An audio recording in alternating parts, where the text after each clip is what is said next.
How's it going, guys? This is Correctimi here. Just going to do a quick video on my plans for League Start in POE 3.25. My plan is basically to go Sunder, go Glad, go big bleed pops, go big AoE, and just kind of slam our way through our Void Stones. So it's a pretty simple skill setup, pretty standard if you've ever leveled a two-hand axe tree. The big thing is that we're going to really just rely on chance to bleed early on to help us out with getting our bleed going, getting our bleed proc so we can get our bleed pops, and things will hopefully feel really good. To help us out in the AoE department, making things feel really good, we're going to be running Seismic Cry, and then we're also going to be running Enduring Cry just to get a little bit more tank out of things. I think that's going to be helpful, and you can see here that I don't plan on running any sort of auto exertion support, formerly called arms, just because I don't want to have to deal with the armour, and I don't really mind pressing buttons.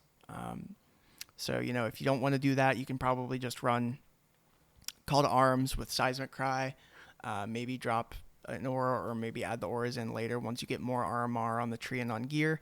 But early on, we're just going to be running Urgent Orders and some nodes on the tree to help us out with our warcries, because, again, this is going to be a slam build, so you're going to be pressing buttons, probably whether you like it or not. Welcome to Melee. And then in terms of our auras, like I was talking about, we're going to be running Pride, Determ, and Blood and Sand. Blood and Sand, no-brainer for area damage. Determ, still going to be good in terms of defenses, because we're going to have a lot of armor on our gear. And then Pride, just because we're a Viz damage build, so of course we need that. And then we're going to be running the new banner, War Banner, just because all the other banners kind of suck. And War Banner is going to give us a little bit of extra burst damage. Pretty standard defensive setup here. We've got casting damage taken Molten Shell, just to increase our EHP a little bit. And then Blood Rage, that's going to help us out with going fast, especially early on, once we can slot that in Act 2. I would definitely keep this low level, maybe even just keep it at level 1 until you have some decks on your gear or something like that. Just so that you don't go messing yourself up in terms of attribute requirements. And then movement skill, obviously we're going to be running Leap Slam, faster attacks, life tap, just because we don't want to have to deal with any sort of mana issues from spamming Leap Slam. Not that we're going to have much attack speed, honestly, on this build, but, we're just going to life tap that for peace of mind. And then just some uniques to keep your eyes out for would probably be Carnage Heart and Belt of the Deceiver. These two are no-brainers on a build with AoE and Leech in it. So we're going to get Fizz damage from the belt, a little bit of all-res from both of these and attributes, and then also, as is in the name, we love gore here. So Carnage Heart's going to be a great slot for us. Early on, once you get to maps or something like that, if you can't luck out on getting an axe like this, this is really just a Contempt Essence with a Benchcraft.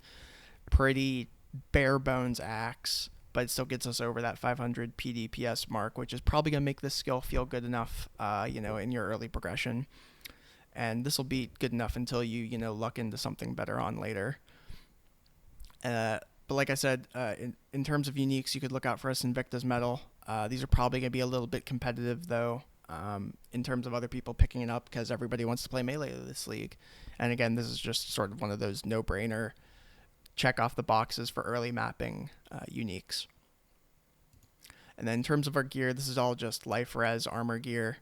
Nothing really to talk about here. And then flasks, again, pretty standard. And I didn't really know what else to put here, so I just threw in a basalt flask for a bit more armor and some taunt. Alright, so looking at the tree, again, this is all pretty standard stuff. The only spice that we're adding is some chance to bleed in terms of the support and on the tree. Early on, what we're going to want to do for the two-hand nodes is go down through Destroyer, because this node's just so good for what it is early on. Go down through Golem's Blood, and we're going to rush over here to Hatchet Mastery, because we want to go fast. And this Onslaught is going to still feel really good. Obviously it hurts that the node's not over here anymore, and we have to do a little bit more travel, but I think it'll be worth it. And then our Axe Mastery is probably going to be something like Rage on Hit, or you can grab Onslaught Effect if you do so choose. But I want to see how that little bit of Rage feels in terms of damage up time and Rage regen early on, because, again, we're not going to really know how that feels until we get in there. Then we're going to probably go over here to Wrecking Ball just to get a bit more damage, early on. These are all really efficient points to grab while we're down here. If you do want to really lean into the bleed more, you can grab Wicked Blade instead of this.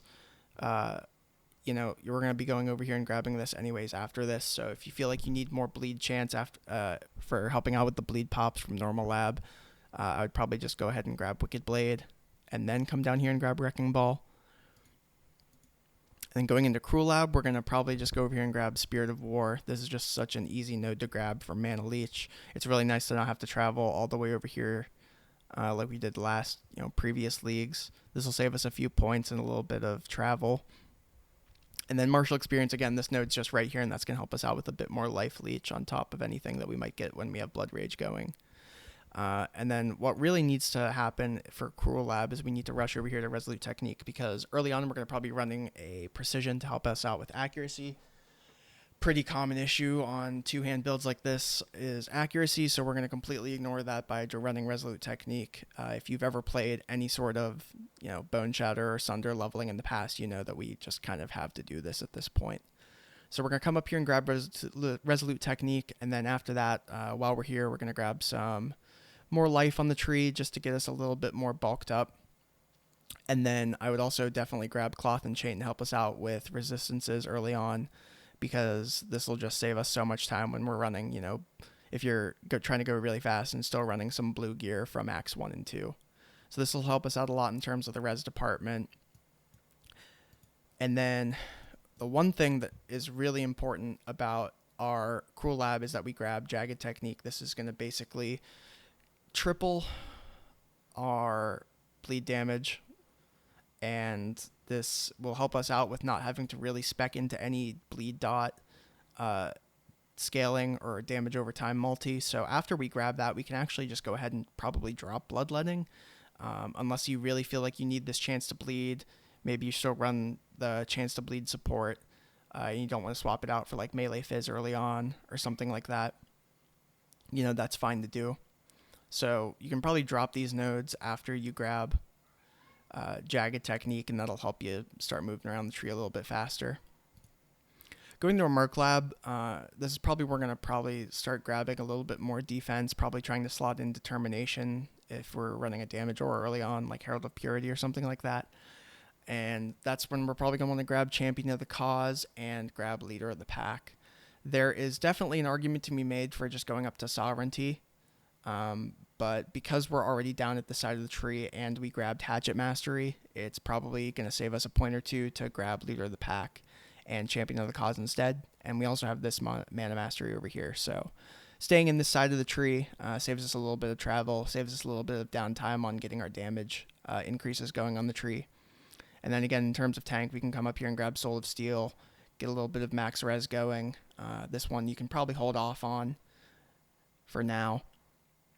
And then Endurance Charge Generation is going to be really nice early on, so this is probably where you're going to want to go as well.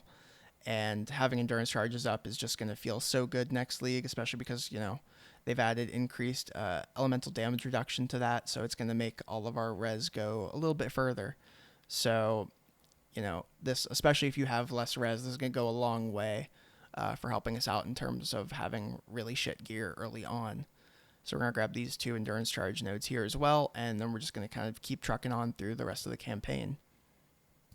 So entering into maps and going into Uber Lab, this is probably, again, you're not going to have this Bloodletting anymore, and then you can start going into some more life, more max res over here.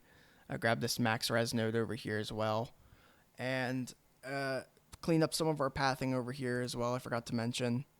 You can start to clean up a lot of this pathing over here, drop these nodes.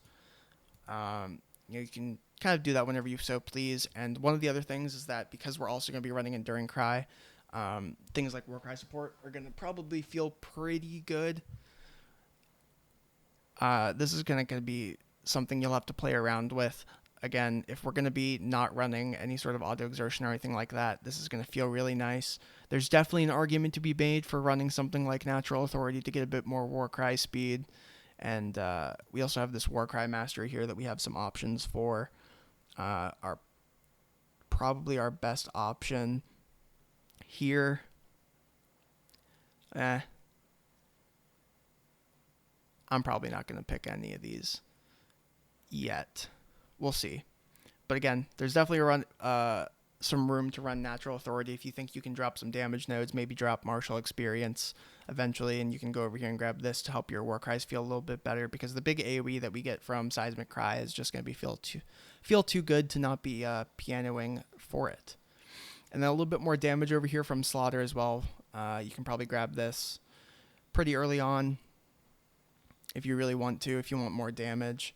If you feel like you need it, you have bad gear or something. And then also that gives us the opportunity to grab the other Axe Mastery for either Onslaught or Rage, whichever one you did not grab way early on down over here at Hatchet Mastery. And this is going to kind of be our Uber Lab tree, going into yellow maps and whatnot. And I think this is going to feel pretty all right. Like I said before, our gear here isn't crazy, and we have some pretty okay defenses. Obviously, our Chaos, we're not going to really have room for it, and we're going to be able to start pushing for some of that max res. So between all of this, I think we're going to feel good enough, to get our first 2 Void Stones. And then for our labs, kind of forgot to mention, but for Merc Lab, we're going to want to go into Weapon Master, just because we don't really have any options for block, and I'm not really interested in retaliation skills on day 1, maybe sometime later in the league. But for our Merc Lab, we're probably going to go back here and grab Weapon Master, just because I don't think we'll really get much out of War Attrition leveling through the Axe. This is going to be more so helping us out with getting our Void Stones. So that's why for Uber Lab, we're going to grab this, and this will help get us an actual Quinn build damage ramp going on. I can't really, I think it's really crazy that they gave Quinn his own node on the tree. That's really kind of them. But yeah, not really much else to go on here. I'm going to add a little bit of notes here, talking about things. Eventually, early on, if you're running Ruthless, I would probably swap that for Fist of War in Act 4, because my idea for this is to just go with really big hits instead of going for, a lot of hits. There's definitely a consideration for going with like multi-strike or trying to get some faster attacks going. And then also you can always keep in mind that if you end up with a 4-link that has like a green slot, or you end up with some armor evasion gear, close combat is something that you can consider. Obviously it's not going to be the best thing for Sunder because it's shooting out in a straight line, but it's definitely workable. And you can also consider running rage support. I'm not really sure how that's going to feel, but I'll flesh out some of these notes a bit more. Maybe we'll see if I'm up for it. And then another thing you probably want to keep an eye out for, obviously, is Whetstones and Rustic Sashes for your vendor recipe. Whetstones are going to feel really good with the new multiplicative effect of quality on our weapons. So if you end up with a surplus of Whetstones, definitely don't feel afraid to get a 20 quality weapon going at the end of the axe. That'll probably help carry us into early maps a little bit better. And then, like I said, keep an eye out for Essences of Contempt, because those will help us get our axe going early on, especially one that doesn't have attack speed. But I would definitely keep an eye out for a good Sundering Axe. That'll help us out a lot in the attack department. If you feel like something like a Vol Axe, with really big hits is not going to feel very good, I would definitely go with something with a bit higher attack speed, like an Ezomite Axe or a Sundering Axe. Those are going to feel really good. But yeah, obviously a crazy axe like this, you're not going to have day 1. I mean, you might, but let's just assume you don't. Ignore all of the attack speed on there. That thing is absolutely scuffed. But yeah, I just put in a really slow axe just to give you an idea of what the damage is going to look like. This isn't going to be super crazy, but it's going to be fun. And again, we're not going to really know until we get in there. So yeah, with our full tree, once we get into maps and past Uber Lab and whatnot, there's probably an option for going Bash and Break early on to get some of this ignoring of Fizz Dam reduction. Not really sure how this is going to feel, so I decided to keep this in until way later. You can see I kind of doubled down on grabbing some more 2-hand masteries and keeping these nodes. Like I said, grabbing a little bit more of the max res here on the armor mastery. And then this is just kind of grabbing more life, grabbing a jewel slot, and then again, more max res and getting a bit more fizz damage going here. On this tree, I also had cleaving. Again, if you don't think this damage is necessary, you can probably just go ahead and grab this warcry speed to make things feel a bit better. And yeah, this is our 94 tree. By now, obviously, we dropped Cloth and Chain, got some meh jewels, socketed in. And yeah, this is just my idea for it. If you have room and you feel like you can drop something, you can always grab this jewel slot. You could go up here and grab the Scion Life Wheel if you really want to, but I don't think it'll be too necessary. But with this build overall, this is just going to kind of get us through our first few Void Stones and help feel really good and get those bleed pops going. So if you guys have any questions, leave them in the comments below. Again, I'll flesh out these notes for the POB that I post here with the video. And again, yeah, any comments, questions, just let me know down below. Thank you so much. Peace.